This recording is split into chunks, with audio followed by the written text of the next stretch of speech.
like how they are with their family. Do they come from communication? Are they from a family who didn't communicate? Were they built from love or survival? A lot of those things after the honeymoon period ends comes into fruition because now you have to deal with this person, or you choose to try to learn and deal with this person day to day. So you got to pay attention to the ebbs and flows, how they move daily, what's their goals and all that. You have to understand what trauma they dealing with and how to deal with their trauma and what your traumas are. You definitely have to set those boundaries and respect lines in there, whether it's social media, whether it's out, whether it's, contacting people from the past, whatever your boundaries or respect levels are, those things come into fruition.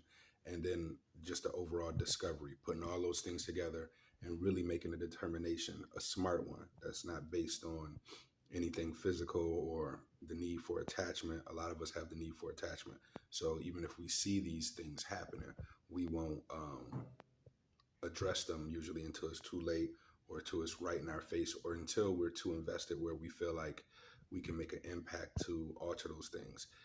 If you see these things and the person, doesn't have a good, you don't really like the ebbs and flows of their day, or their traumas is too much, or y'all got different views on boundaries and respect and the overall discovery of each other, then it'd be best to let it go, or amicably set whatever y'all situationship or entanglement is up properly, instead of just ignoring everything after the honeymoon phase is over.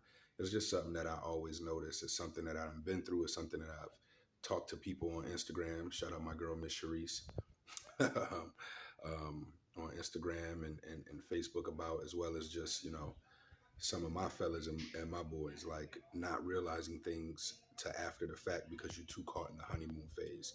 Um, it's situations where people, aren't good communicators, or they're not emotionally mature, or, it can become mentally abusive if, you got a partner or something that every time they're angry, they say the worst shit, or they say the meanest shit, or they try to go low and then don't know how to be accountable or recover from that or be apologetic. When you're dealing with people, y'all gonna piss each other off, but I think it's more about how and the bounce back after, you know what I'm saying? And I think that's one of those boundaries and respect things. And you know what I mean? And that's caused from whatever traumas they going through. Maybe she had a dude that cheated on her and beat her all the time. Maybe she ain't been in no real relationship. Maybe she's the person that runs every time the shit gets in the thick of it. Or maybe you're dealing with a dude who ain't shit. He ain't really got no goals, or his morality compass is off. So you got to pay attention to all these things and be aware of everything as you go along. So that's just what I want to talk about. Y'all be good, subscribe, all that stuff, the lowdown. It's your boy Black Pop. Be good.